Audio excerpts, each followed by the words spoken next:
the world will keep spinning if you don't hit your goals on time. The world will keep spinning if you never hit your goals at all. You will still be yourself. And if this happens, it should not rock the foundation of what your goals are built on. If your expectation was to hit this goal within 3 months after setting it and you didn't hit it, whoop-de-doo. You know, like the world will keep spinning, everything will be okay. And as long as you are continuing to work towards that goal, you are going to hit it.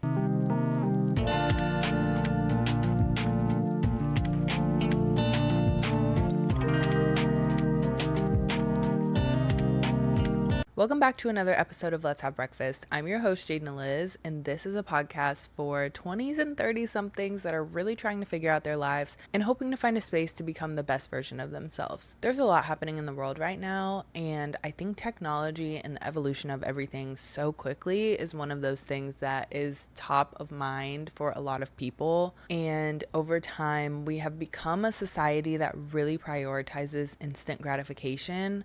I think by way of social media at first, we process things a little bit slower. I remember in middle school when like Snapchat first came out, Instagram was just coming out, and people were just posting freely. It wasn't really one of those apps where people were surveilling your every move. You kind of just took a picture in the platform and then posted it. Like it was just like chill. And things are not that anymore. It's really grown into this beast where you post something and you expect everyone to like it immediately. You expect everyone to gravitate towards it. I think especially in this culture where we have influencers who are blowing up overnight and really becoming these big successes, having stories covered of them in Rolling Stones, Forbes, all of these things. There's these big creator lists, and we just kind of get absorbed into it all. The way instant gratification has worked recently is that it really requires you to move so fast that you don't even have time to process exactly what's happening. For the overachievers out there, something like that looks like setting goals, and the moment you hit your goal, you don't even really take it in, you just move to the next thing. It's something that I'm guilty of. It's something that I know a lot of you are guilty of because there's just so much out there. You've achieved the gratification. Now it's time to get that feeling again. Like I'm working towards something, and as soon as I get it, I'm going on to another thing. And this can be especially challenging because it can almost feel like you're never satisfied because you're always craving something more. There has to be a bigger goal. There has to be a bigger dream. There has to be more out there for you, right? And then the downside of that is that if you aren't able to achieve your goal, it feels like you're a failure. Especially if you're setting a certain expectation on time and when you want to achieve this.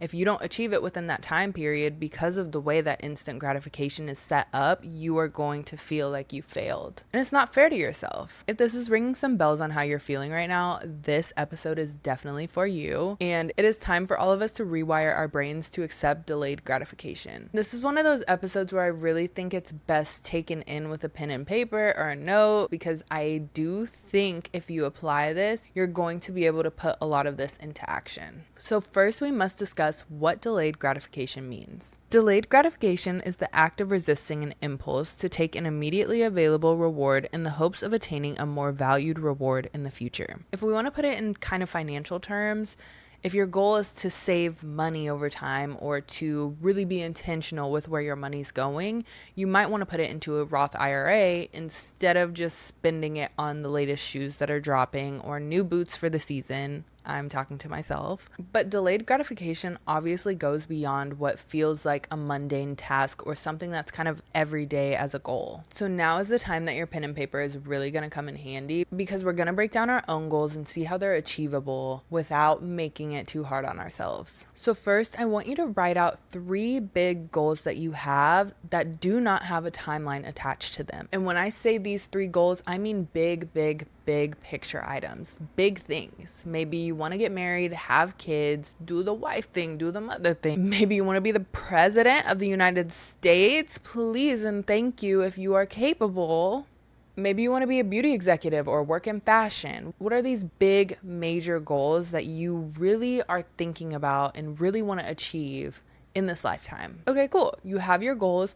Now we need to break these down into micro goals. This is a strategy that I find very helpful when you are looking at a big picture, because when you have a big goal in front of your face, it can feel really lofty, almost like you see yourself there, but you don't exactly know how to get there. And so breaking them down into micro goals really helps you visualize how this is possible. Let's take the beauty exec, for example. Maybe right now you are working in finance and you are wanting to pivot because you've always had this dream of working in beauty, working in fashion, doing the fun New York PR type job. You need to make some of your micro goals talk about how you're going to make the pivot. Is it revisiting your resume? Is it starting an internship at a beauty brand? Is it starting to network in these circles and really get to know these people so you're set up for success by the time you're able to pivot?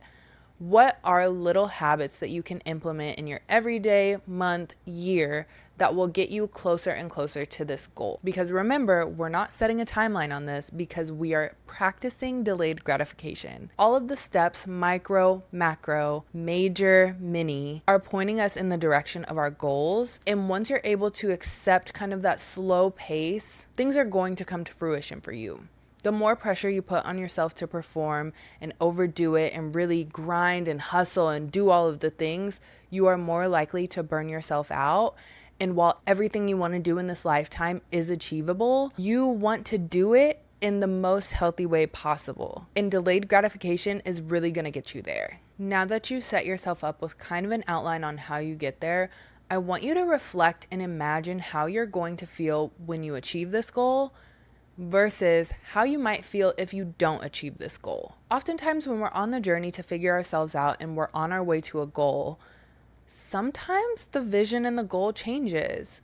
There's a lot of things that I wanted for and desired by the time I was 25 or 30 that I now have, and I'm realizing maybe I didn't actually want that after all. Or there's some things that I've been in progress with and I realized, now that I've grown into myself a little bit more, this isn't the direction I imagine the rest of my life going. So I'm making those necessary changes and pivoting and figuring out what needs to change, what I should revise, and what will really get me closest to the dream life that I'm desiring. I want you to imagine both scenarios. I'm all about speaking positivity into the universe and preaching positivity and really not putting any negative energy out there that you can. But I do think it's important to imagine how you would feel if you don't achieve these big goals. Because if you're sitting there and you're like, if I don't get it, that's okay, then maybe you should focus your efforts somewhere else. But if even the thought of not achieving this goal shatters your spirit, then it is clear that's exactly what you need to be doing. And that's what you should be working towards and focusing your efforts on. And I think this exercise will also help you really align on your priorities. We outlined 3 goals, so we also want to make sure that they're balanced and equal. Maybe one is more important to you than the other. Making sure that is stacked accordingly, so that way you're not focusing your efforts on areas that really don't matter as much to you. The reality is, a lot of times we're putting an unrealistic expectation on our goals.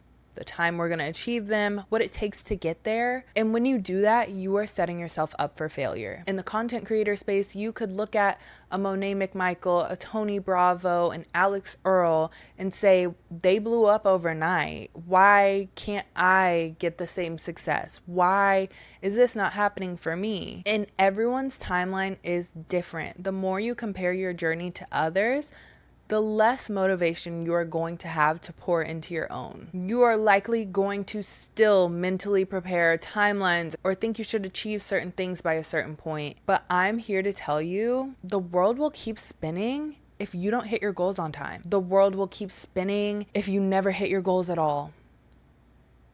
You will still be yourself.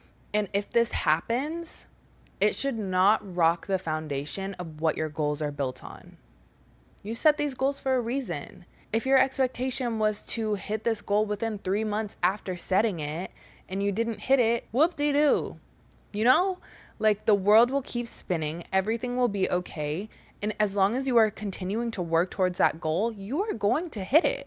That is destined. That will happen. Everything works out for you. and you just have to believe it. Sometimes opportunities miss us because we are not fully ready. If we stepped up to the plate for that opportunity when we're unprepared, we're going to fall right on our face. Things are happening for you on the timeline that they're supposed to. And as long as you start trusting that journey and really taking a minute and being slow and intentional with your process, everything is going to work out for you. You just need to take a second and start accepting some of that delayed gratification, because we're so conditioned to expect instant results. It can be really hard. But the more you sit with yourself and be patient and appreciate the process, the more energized you're going to be, and you're going to be able to be so much more intentional with what you're balancing. Ultimately, you just want to make sure you're not putting too much pressure on yourself that you crack. Because I've been there. I'm sure you've been there.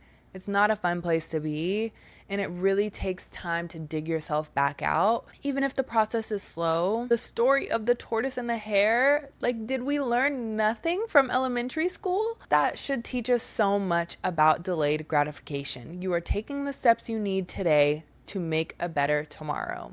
And that's where it counts. Thank you for tuning into another episode of Let's Have Breakfast. I'm your host, Jaden Liz. If you are not already connected with us, please make sure to follow us on Instagram at breakfast.pod. Let's Have Breakfast comes out every Monday on YouTube at Jaden Liz, and then, of course, on all podcast streaming platforms. So thank you so much for listening. Please make sure to give us a 5-star review. Your support is always appreciated for this podcast, and like PBS says, it's viewers like you that keep me going.